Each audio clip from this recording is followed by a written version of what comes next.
남자는 여자에 비해서 항상 성에 관심도 많고 욕심도 강합니다. 몸 상태만 괜찮다면은 성욕도 늘 강하게 나타나고 합니다. 하지만 여자는 남성에 비해서 대개 성욕이 약한 편입니다. 남자든 여자든 성욕을 좌우하는 가장 큰 호르몬은 테스토스테론이라는 남성 호르몬입니다.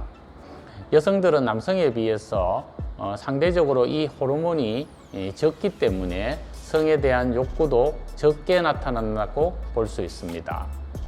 여성이 성욕을 느끼는 데는 몇 가지가 필요한 요소가 있습니다.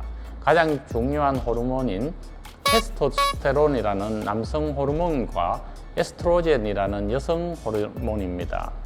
테스토스테론은 남성 호르몬이지만 여성에게도 분비되는데 보통 이 호르몬이 많아야 성적 욕구가 증가한다고 알려져 있습니다. 하지만 여성 본인 스스로 흥분을 위해서는 여성 호르몬인 에스트로겐도 있어야 하기 때문에 두 호르몬이 적절히 분비가 되면서 여성의 성적인 욕구를 만들게 됩니다. 여성은 보통 임신을 준비하고 그 기능을 위해서 관여하는 호르몬이 많이 있습니다. 그래서 배란일 주기에 따라서 호르몬의 변화가 상당히 큽니다. 보통 배란일에 가까울수록 에스트로겐과 테스토스테론의 수치가 높아져 성욕이 증가하게 됩니다. 배란일이 지나면서 다시 성욕이 감소가 되게 되는 것이죠. 그래서 평균적으로 봤을 때 우리가 여성의 성적 욕구가 가장 강할 때는 배란기 정도 주변이라고 보시면 될 것 같습니다.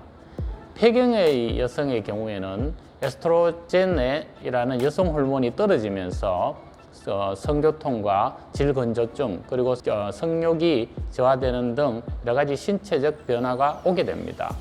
아무래도 질건조증으로 인한 성교통이 오다 보면은 성관계를 꺼리게 되고 또 성욕 자체도 떨어지는 경우가 많습니다. 하지만 이런 경우에는 에스트로겐의 처방으로 다시 좋아질 수 있기 때문에 충분히 극복이 가능합니다. 지난 21강의 주제가 바로 여성의 질건조증에 대한 내용이었습니다.